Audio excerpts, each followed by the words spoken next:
आज की इस वीडियो में हम करने वाले हैं एसएससी जीडी 2026 को टारगेट करते हुए रीजनिंग का प्रैक्टिस सेट नंबर 14। तो बिना टाइम वेस्ट के स्टार्ट करते हैं फर्स्ट क्वेश्चन से। फर्स्ट क्वेश्चन है हमारे पास, अगर गार्डन को इस तरीके से लिखा जाता है तो ऑरेंज को कैसे लिखा जाएगा। तो सबसे पहले देखते हैं क्या पैटर्न फॉलो हो रहा है। जी की प्लेस वैल्यू कितनी होती है 7, ए की कितनी होती है 1, आर की कितनी होती है 18, डी की कितनी होती है 4, ई की कितनी होती है 5, एन की कितनी होती है 14। ठीक है, अब ये क्या हो गया, जी को क्या लिखा गया, एच लिखा गया। एच मतलब प्लेस वैल्यू 8, सी की कितनी होती है 3, यू की कितनी होती है 21, ई की कितनी होती है 5, जी की 7 और क्यू की कितनी प्लेस वैल्यू होती है 17 होती है। आई होप आपको ये सब तो याद होगा। तो अगर 7 से क्या हो गया, कोई नंबर 8 हो गया, फिर 1 से कितना हो गया 3 हो गया, फिर इसके बाद 4 से कितना हो जाता है हमारे पास में, 4 से ये हमारे पास में 18 है, 18 से कितना हो गया हमारे पास में यू मतलब 21 हो गया। तो इसका मतलब लेटर्स कैसे ऐड हो रहे हैं, पहले तो पहले में 1 ऐड हुआ, फिर दूसरे में 2, तीसरे में 3 ऐड हो गया, फिर इसके बाद फिर स्टार्ट कर दिया 1 2 3।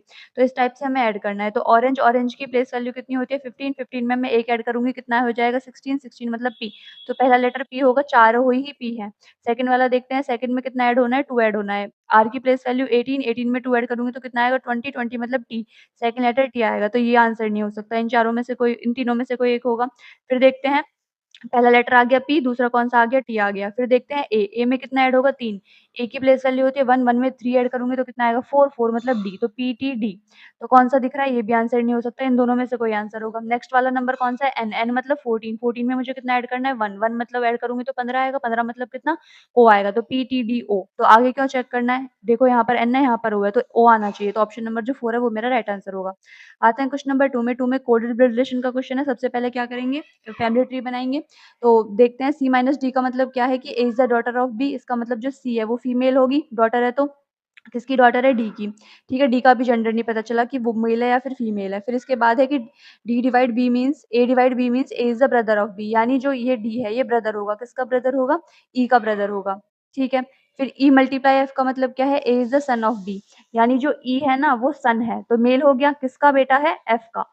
एफ का जेंडर अभी नहीं पता चला। फिर बोला गया है कि एफ प्लस जी का मतलब क्या है, A is the mother of B, यानी जो एफ है ना वो मदर है, किसकी मदर है, जी की, यानी जी भी इनका या तो सिस्टर होगा या ब्रदर होगा, लेकिन अभी हमें जी का जेंडर नहीं पता चला। पूछा क्या है हमसे, how is F related to C, F कैसे रिलेट करता है सी से, तो कैसे रिलेट करता है एफ सी से, एफ कैसे रिलेट कर रहा है, तो मतलब एफ क्या है सी का। तो क्या है एफ सी का, इसका मतलब है कि जो ई है वो उसका बेटा है, और फिर तो डी भी उसका बेटा हुआ। ठीक है, हुआ ना, तो how is F related to C, तो ये इसकी, ये किसका क्या है, पिता है। ठीक है, तो जो इसका अगर ये फादर है, जो डी है सी का फादर है, और ये इसी का भाई है, इसका मतलब बोल सकते हैं कि जो डी है वो भी एफ का बेटा है, तो हम बोल सकते हैं सी के जो फादर हैं और उनकी वो मदर है जो एफ है, तो इसका मतलब फादर्स मदर, कौन सा, ऑप्शन नंबर 2 मेरा राइट आंसर हो जाएगा। आते हैं क्वेश्चन नंबर थर्ड में। थर्ड में क्या दे रखा है हमें कि बता दो क्वेश्चन मार्क की जगह क्या आएगा। तो सबसे पहले क्या करेंगे, कुछ पैटर्न फाइंड आउट करने की कोशिश करेंगे। अगर इसमें मैं माइनस करती हूँ तो 4 आ रहा है, माइनस करती हूँ तो कितना आएगा, 10 में से 6 जाएँगे 4 और कितना आएगा 24 आएगा। तो मुझे इसमें कुछ पैटर्न अभी तो नहीं मिला, आगे भी देखते हैं 0 और 21 में से 3 जाएँगे तो 18। तो कुछ पैटर्न मिला आपको, नहीं मिला। तो नंबर क्या है, बहुत तेज़ी से बढ़ रहा है, इसका मतलब मल्टीप्लिकेशन हो सकता है। अगर मैं 6 कैसे बनाऊँगी, 2 से 3 के मल्टीप्लाई करके, 6 से 30 कैसे बनाऊँगी, 5 से मल्टीप्लाई करके, तो यहाँ पर कितना आना चाहिए। तो आपको ये दिख रहा है, अगर यहाँ पर 2 होता तो हम बोल देते प्राइम नंबर्स का मल्टीप्लिकेशन हो रहा है, लेकिन यहाँ पर तो 3 है, फिर 5 है, इसका मतलब क्या हो रहा होगा, ऑड नंबर्स का मल्टीप्लिकेशन, यानी 3, 5, तो अगला क्या होगा, 7 से मल्टीप्लाई, यानी कितना हो जाएगा, 30 में अगर मैं 7 की मल्टीप्लाई करूँगी तो मेरे पास में कितना आया, सॉरी ये 3 आया, दूतिया 6, 6 पंजे 30 और ये 30 सत्ते कितने हो जाएँगे मेरे पास में, 210 आ गया। तो फिर इसके बाद किसकी मल्टीप्लाई होगी, 210 में 9 की मल्टीप्लाई, अगला ऑड नंबर 9 ही तो होगा, तो यानी 1890। कौन सा, ऑप्शन नंबर 2 मेरा राइट आंसर हो जाएगा। आते हैं क्वेश्चन नंबर 4 पर। 4 में भी बताना है क्वेश्चन मार्क की जगह क्या आएगा। सबसे पहले क्या करेंगे, डिफरेंस देखेंगे इनका कितना है, 5 और 12 के बीच में कितने का अंतर है, 7 का। इसके बीच कितने का अंतर है हमारे पास, 9 का। इसमें देखते हैं तो माइनस करो, 11 प्लस हुए हैं, यहाँ पर कितने प्लस हुए हैं, 5 में से 2 जाएगा 3, 4 में से 3 जाए 13, यानी क्या हो रहा है, ऑड नंबर प्लस होते जा रहे हैं। तो अब क्या प्लस होगा, 15, 13 के बाद 15 ही तो आएगा भाई ऑड नंबर, तो 15 ऐड कर दो, 5 5 10 1 और ये कितना आएगा 60। कौन सा, ऑप्शन नंबर 2 मेरा राइट आंसर होगा। आते हैं क्वेश्चन नंबर 5। 5 में क्या है कि इसमें कुछ पैटर्न फाइंड आउट करना है, फिर बताना है कि 8 # 4 को मैं क्या लिख सकती हूँ। अब अगर मैं देखती हूँ, सबसे पहले मेरे दिमाग में क्या आएगा कि मैं 6 और 2 को जोड़ूँ और फिर उसमें 6 2 कितने हो, 6 और 6 दूनी मल्टीप्लाई करूँ, जैसे 6 दूनी 12, फिर 12 में 2 की मल्टीप्लाई करूँ, कितना आया 24, मिल गया पैटर्न। ठीक है, फिर अगले में अप्लाई करके देखा तो फिर 4 दूनी 8, 4 दूनी 8 तो मैं कैसे बना सकती हूँ 8 से क्या मैं 12 बने नहीं, ये वाला मेरा फेल हो गया। अगर मैं 6 और 2 को जोड़ती हूँ तो 8 में 3 की मल्टीप्लाई करनी पड़ेगी यानी 24 आएगा। फिर अगले पर अप्लाई करके देखा 4 और 2 कितने होते हैं मेरे पास में 6 और 2 को मैंने जोड़ा फिर उसमें 3 की मल्टीप्लाई की। 4 और 2 को मैंने जोड़ा तो कितना आया 6 लेकिन यहाँ पर तो मुझे 2 की मल्टीप्लाई करनी पड़ेगी जब 12 आएगा तो ये भी पैटर्न मेरा फेल हो गया। अब कुछ और फाइंड आउट करने की कोशिश करते हैं। देखो अगर मैं इसको जोड़ूँ 6 प्लस 2 कितना हो गया मेरे पास में 8 हो गया और 8 में मैं 3 की मल्टीप्लाई करूँ कितना आया 24 आया। तो ये 3 को आप कैसे रिलेट कर सकते हैं, ये 6 का क्या था आधा था। अब अगले में अप्लाई करके देखते हैं। 4 और 2 कितने होते हैं मेरे पास में 6 हो जाएँगे। 6 में मैं अगर 2 की मल्टीप्लाई करूँगी तो कितना आएगा 12 आएगा यानी इसका आधा मल्टीप्लाई कर दिया। अगले में देखते हैं 8 है हमारे पास में 8 और 4 को जोड़ा यानी कितना आया 12 और इसके आधे से मल्टीप्लाई कर दी। 8 4 12 चौक कितने हो गए 48 कौन सा ऑप्शन नंबर 1 मेरा राइट आंसर हो जाएगा। आते हैं क्वेश्चन नंबर 6 पर। 6 क्या है सिलोगिज्म का क्वेश्चन है। सबसे पहले क्या बनाएँगे वेन डायग्राम बनाएँगे। ऑल एंकलेट्स आर सॉक्स जितने भी हमारे पास में एंकलेट्स है ना वो क्या है सॉक्स हैं, ठीक है। फिर बोला गया है ऑल सॉक्स आर फ्लैट्स जितने भी सॉक्स है ना वो फ्लैट्स के अंडर आ गई, ठीक है। वेन डायग्राम तो आपको बनाना आता होगा। फिर इसके बाद all some flats are trousers कुछ ऐसे फ्लैट्स हैं जो कि ट्राउजर्स भी हैं, ठीक है।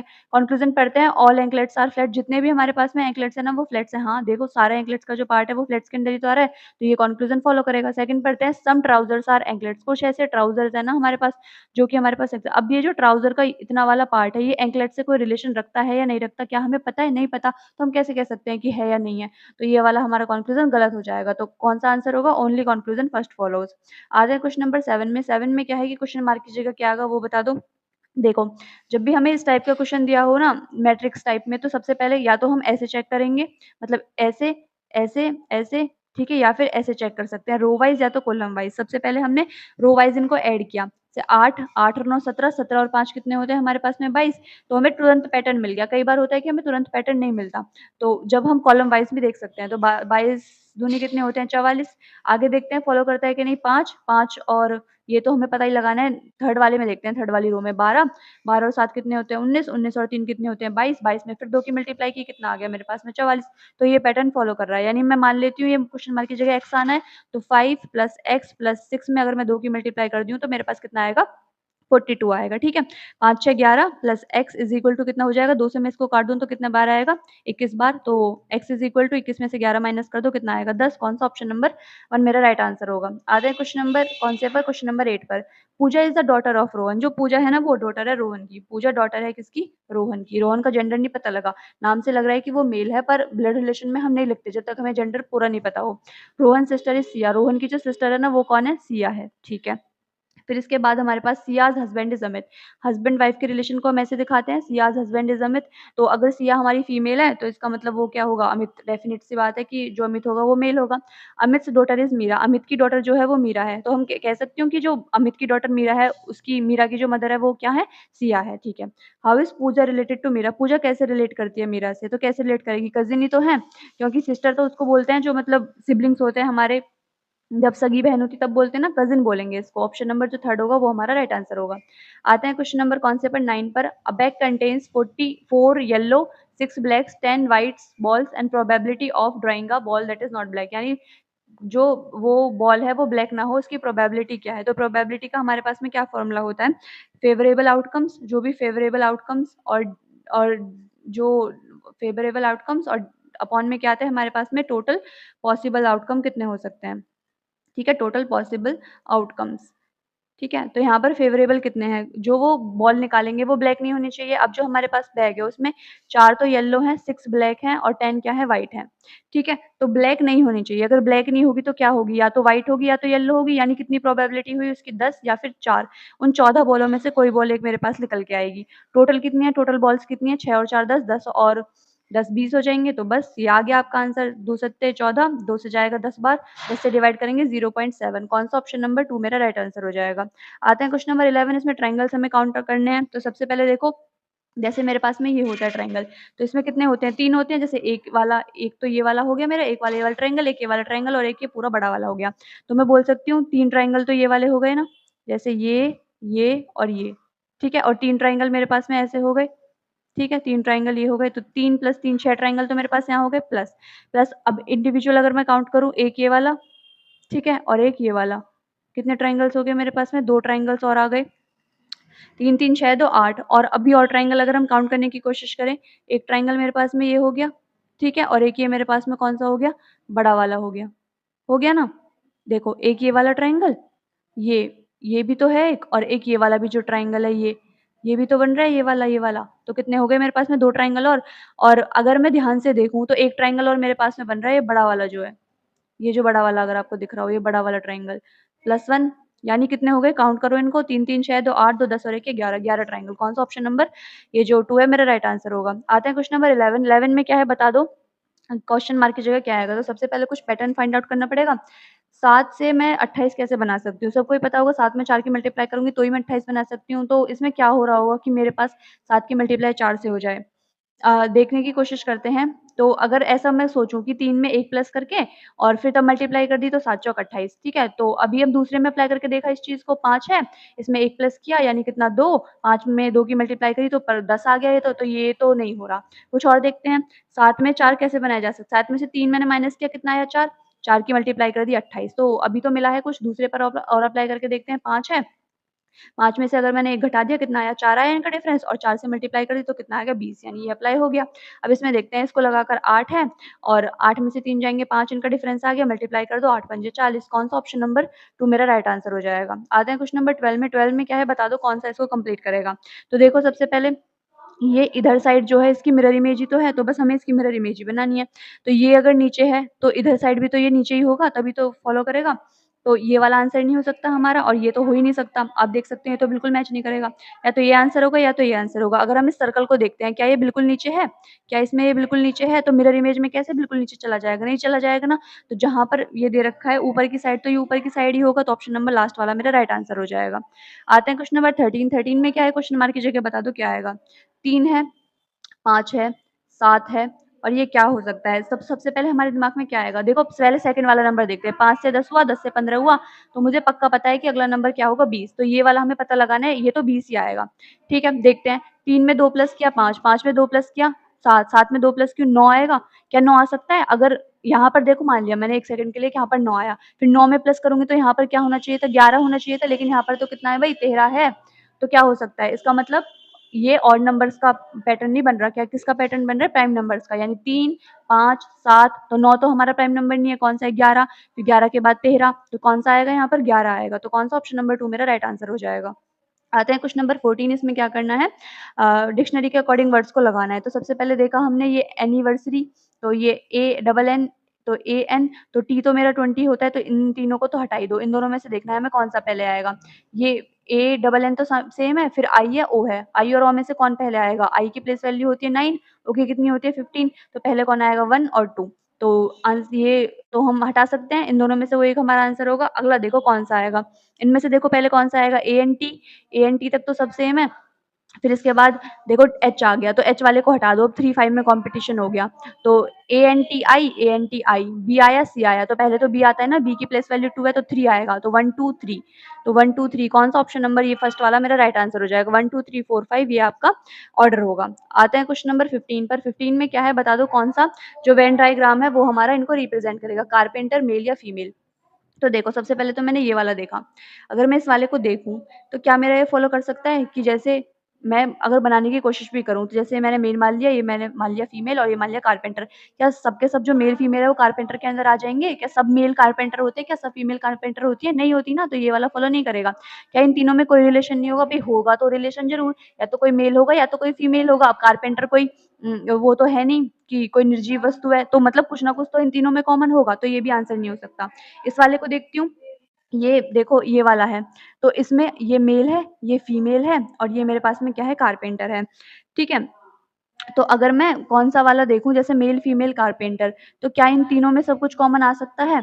जैसे कोई ऐसा इंसान हो सकता है जो मेल भी और फीमेल भी, ऐसा तो नहीं हो सकता ना भई, ये वाला पार्ट तो एग्ज़िस्ट ही नहीं कर सकता, कोई मेल भी हो और फीमेल भी हो। या फिर ये वाला पार्ट बिल्कुल भी एग्ज़िस्ट नहीं कर सकता कि मेल भी है, फीमेल भी है, कारपेंटर भी है, तो ये वाला भी मेरा गलत हो जाएगा। तो कौन-सा फ़ॉलो करेगा? ये वाला, यानी देखो जैसे ये, यानी ये क्या है मेल, ये कारपेंटर और ये फीमेल, यानी कुछ मेल कारपेंटर भी हो सकते हैं, कुछ फीमेल भी कारपेंटर हो सकती हैं। तो कौन-सा ऑप्शन नंबर जो 1 है, वो मेरा राइट आंसर होगा। आते हैं क्वेश्चन नंबर 16, 16 में क्या है कि अगर इम्प्लीमेंटेशन जो वर्ड है, उसको arrange in a reverse alphabetical order, यानी रिवर्स अल्फाबेटिकल ऑर्डर यानी उल्टे ABCD, जैसे सीधी तो ये हो गई ABCD, लेकिन हमें कैसे अरेंज करना है, जेड से लेकर मतलब उल्टा घटते हुए क्रम में आना है। तो फिर हमें बताना है then which alphabet is 6 to the right of the 13th alphabet from the right hand. तो मतलब जैसे बनेगा तो उसका बताना है, ये हम देखेंगे। अभी पहले तो इम्प्लीमेंटेशन को अरेंज कर लेते हैं रिवर्स अल्फाबेटिकल ऑर्डर पर। इम्प्ली EMPLEMENTATION, इम्प्लीमेंटेशन लिख लिया। अब उल्टा स्टार्ट करो। सबसे पहले कौन सा लास्ट वर्ड दिख रहा है आपको, टी दिख रहा है, 20 दिख रहा है, तो टी सर्कल करते चलो ताकि हम भूले ना कि कहाँ पर अटके थे। टी। फिर इसके बाद कौन सा दिख रहा है आपको, छोटा वाला। सबसे पहले फिर मुझे दिख रहा है पी, दिख रहा है ना भाई, पी आ जाएगा। पी के बाद कौन सा दिख रहा है, 15 वाला यानी ओ, ये ओ दिख गया मेरे को, तो ओ मैंने लिख लिया। फिर इसके बाद कौन सा दिख रहा है, एन, मतलब 14 एन, एन लिख लिया मैंने। फिर इसके बाद कौन दिख रहा है, तो एन पे भी सर्कल कर देती हूँ, एन पे सर्कल कर देती हूँ। फिर इसके बाद कौन दिख रहा है, एम एम, 2 एम दिख गए तो एम एम लिख लिया यहाँ पर, एम एम को भी हटा दिया। फिर इसके बाद कौन सा आएगा मेरे पास में, देखो कौन दिख रहा है, एल दिख रहा है मुझे, तो एल लिख लिया। फिर इसके बाद आई दिख रहा है, आई लिख लिए मैंने, दो आई है ना, ये रहा और एक ये रहा। फिर कौन सा बचा मेरे पास में, ई बचा, दो ई और एक ये ए बच गया, तो लिख लिया। फिर इसके बाद क्या बोला गया है कि which alphabet is 6 to the right of the 13th alphabet from the right. मतलब पहले तो सबसे पहले 13th इधर से राइट देखो, तो 1 2 3 4 5 6 7 8 9 10 11 12 13। कौन सा आया मेरे पास, 1 2 3 4 5 6 7 8 9 10 11 12 13, कौन सा आया, ये आया टी, जो 13th राइट है। फिर क्या देखना है, इसके भी 6th राइट देखना है। अब इसका राइट क्या होगा, इधर इस तरफ चलेंगे, तो 1 2 3 4 5 6, कौन सा आया, एम वाला होगा, तो एम मेरा राइट आंसर होगा। अब इसकी ट्रिक भी देख लेते हैं। सबसे पहले तो आप इसको अरेंज कर लोगे, ठीक है कर लिया। फिर इसके बाद बोला गया दोनों साइड अगर आपको राइट बोला जाए ना, तो आप क्या करो, मतलब राइट, ये भी राइट साइड से है और पूछ भी राइट साइड से रहा है, फ्रॉम द राइट साइड ना, तो आप क्या करो, सिंपल इनकी जो प्लेस वैल्यू ना, अगर दोनों सेम है, राइट राइट है ना, तो उनकी माइनस करो उनको, 13 में से 6 माइनस करूंगी तो कितना आएगा, 7 आएगा। फ्रॉम राइट यानी 7th नंबर देख लो राइट से, तो 1 2 3 4 5 6, एक मिनट देखती हूँ, राइट साइड से देखना है ना मुझे, 1 2 3 4 5 6, तो 13 में से 6 जाएंगे तो 7 बचेंगे ना, तो 7वां नंबर देखना है ना, 1 2 3 4 5 6 7, यानी अब भी कितना आ रहा है, एम आ रहा है। तो जरूरी नहीं है कि आप ऐसे करके करो, अगर उनकी जो राइट राइट से दे रखी है ना दोनों की पोजीशन, अगर राइट लेफ्ट से दे रखी होती ना कि 6 to the right and 13th alphabet from the left, तो हम क्या करते हैं, उनकी पोजीशन को ऐड कर देते, यानी 13 प्लस 6 करते और तब निकालते। और अभी तो दोनों सेम है तो माइनस कर लिया, सिंपल ऐसे निकाल सकते हैं। आते हैं क्वेश्चन नंबर 17 पर, आई होप आपको ये क्वेश्चन समझ में आया होगा। आते हैं क्वेश्चन नंबर 17। 17 में क्या है, car travels from a town A to town B at an average speed of 60 kilometre per hour and returns from town B to town A at an average speed of 60 kilometre per hour. What is the average speed बतानी है। तो average speed का formula क्या होता है, average speed हमारे बराबर होती है total distance divided by total time. ठीक है, तो टाउन ए है और ये हमारे पास में, यहाँ पर लिख लेती हूँ, टाउन ए है, यहाँ पर टाउन बी है। मान लेते हैं उनकी डिस्टेंस कितनी है, डी है, तो डिस्टेंस कितनी कवर की उसने, डी प्लस डी, यानी डी ए से बी तक जाते हुए फिर बी से ए तक आते हुए भी डी डिस्टेंस कवर की।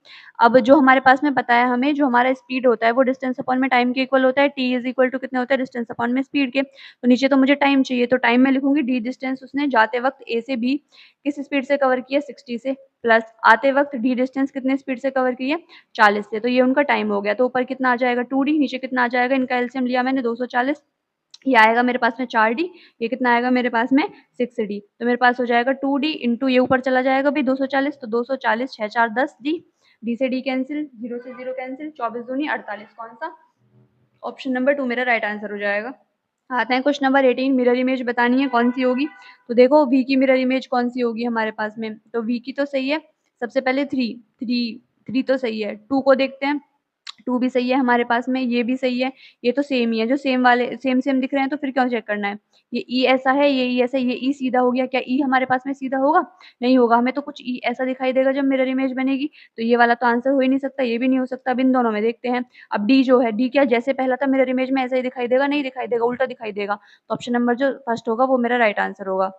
आते हैं क्वेश्चन नंबर 19। 19 में क्या है, the TCS company has decided to lay off 1000 employees due to financial losses ठीक है? फाइनेंशियल लॉस की वजह से उसने अपने 1000 एम्प्लॉइज़ को निकाल दिया है। तो अब हमें बताना है कौन-सा फ़ॉलो करता है, कौन-सा नहीं फ़ॉलो करता। The company is facing financial difficulties, बिल्कुल फाइनेंशियल डिफिकल्टीज़ तो फेस कर रही है, तभी तो इसमें लिखा है फाइनेंशियल लॉस की वजह से निकाल दिया। The company who were laid off were not performing well, यानी बोल रहे हैं कि जो भी एम्प्लॉइज़ निकाले गए हैं ना, वो अच्छा परफॉर्म नहीं कर रहे थे। तो ऐसा तो स्टेटमेंट में कोई बोला नहीं गया है, तो स्टेटमेंट में जो बोला गया है हमें उसके अकॉर्डिंग चलना है, तो ये वाला फ़ॉलो नहीं करेगा। The company will able to recover from its financial losses after the layoffs, यानी जब उसने एम्प्लॉइज़ को निकाल दिया है, तो जो कंपनी है ना वो रिकवर कर लेगी अपने फाइनेंशियल लॉस से, ऐसा कुछ लिखा है स्टेटमेंट में, नहीं लिखा, तो ये भी हमारा फॉलो नहीं करेगा। तो कौन-सा आंसर होगा? If only first follows. आते हैं क्वेश्चन नंबर 20 पर। 20 में बताना है क्वेश्चन मार्क की जगह क्या आएगा। तो देखो सबसे पहले हमने 10 से 11.5 हुआ, 11.5 से 13.5 हुआ। सबसे पहले हम क्या करते हैं, डिफरेंस ही तो फाइंड आउट करते हैं। 11.5 में से अगर मैं कितना माइनस करूँ, 10 माइनस करूँ तो मेरे पास कितना आएगा? 1.5 आएगा, ठीक है। अगर मैं 13.5 में से 11.5 माइनस करूँ तो कितना आएगा? कितना आएगा? 2 आएगा, यानी पहले 1.5 ऐड हुआ, जिसके बाद 2 हो गया, तो मैं बोल सकती हूँ अब 2.5 ऐड हुआ होगा, देखते हैं निकाल कर। अगर मैं 11.5 में कितना ऐड कर दूँ, यहाँ से कितना हुआ है, ये मेरे पास में 2 ऐड हुआ होगा, 11.5 में कितना ऐड हुआ होगा, 2, ठीक है। तो 11.5 में अब कितना ऐड हुआ होगा, कितना, 2.5, यानी 11.5 में अगर मैं कितना ऐड करूँ, देखो यहाँ पर मेरे पास में 1.5 ऐड हुआ, यहाँ पर कितना ऐड हुआ होगा, 2 ऐड हुआ होगा, तो अब कितना ऐड हुआ होगा, 2.5, यानी 13.5 में अगर मैं कितना ऐड करूँ, 2.5, तो मेरे पास कितना आएगा, 5 5 10 1 16 आ जाएगा। तो अब कितना ऐड होगा इसके बाद, 3 ऐड होगा, तो 16 में 3 ऐड करूँगी तो 19 आ जाएगा। तो कौन-सा ऑप्शन नंबर थर्ड मेरा राइट आंसर होगा। तो आज की वीडियो के लिए बस इतना ही। अगर आपको ये वीडियो पसंद आई हो तो चैनल को लाइक, शेयर और सब्सक्राइब करना बिल्कुल मत भूलिएगा। मिलते हैं नेक्स्ट वीडियो में, तब तक के लिए keep learning and keep growing.